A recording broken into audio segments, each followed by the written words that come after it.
communique pas avec quelqu'un parce qu'on veut lui imposer quelque chose. Il y a une négociation. Soit quand le rapport des forces est tel que tu ne peux pas l'emporter par la force, soit quand tu es capable de l'emporter par la force, mais tu sais, j'espère que vous le savez, qu'il est facile de conquérir par la force si on a la force. Mais d'abord, aucune force n'est éternelle. Tu es fort aujourd'hui. Si tu ne tiens ce que tu as aujourd'hui que par la force, les autres sont soumis à toi tout en guettant et en priant pour que tu perdes la force. Tôt ou tard, tu perdras la force. Et dès que tu perdras la force, ils vont te renverser, ils prendront leur revanche. Et ça, c'est ce que la plupart des dictateurs ne savent pas. Donc, si tu ne tiens les gens, si tu ne tiens que ta femme par autorité, tôt ou tard, tu vas le regretter. Parce que tant qu'elle n'a pas le choix, elle n'est pas d'accord, elle subit. Mais elle cherche à se mettre en situation d'avoir le choix.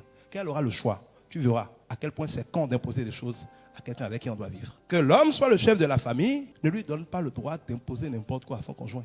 Il peut arriver qu'on s'impose. Mais l'homme ne devrait jamais s'imposer si ce n'est pas pour imposer l'option du Saint-Esprit. La Bible dit que l'homme est soumis à Christ et que sa femme est soumise à lui.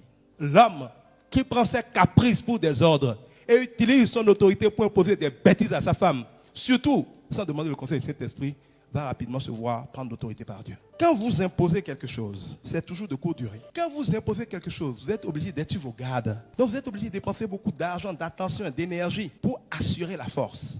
Quand on fait le coût de revient de la force que vous êtes obligé de déployer pour sécuriser ce que vous avez pris de force, vous vous rendez compte que finalement ce n'est pas rentable. Les sages, autant que cela dépend d'eux, comme le dit la Bible, sont en paix avec tous. Il vaut mieux un mauvais arrangement qu'un bon procès. Si en s'entendant, en faisant des concessions, l'autre personne peut volontairement, en étant heureuse de ne pas avoir tout perdu, être d'accord pour une option partagée, vous êtes sûr d'être en paix longtemps sur cette option, sans devoir passer votre temps à assurer vos arrières, à assurer la guerre.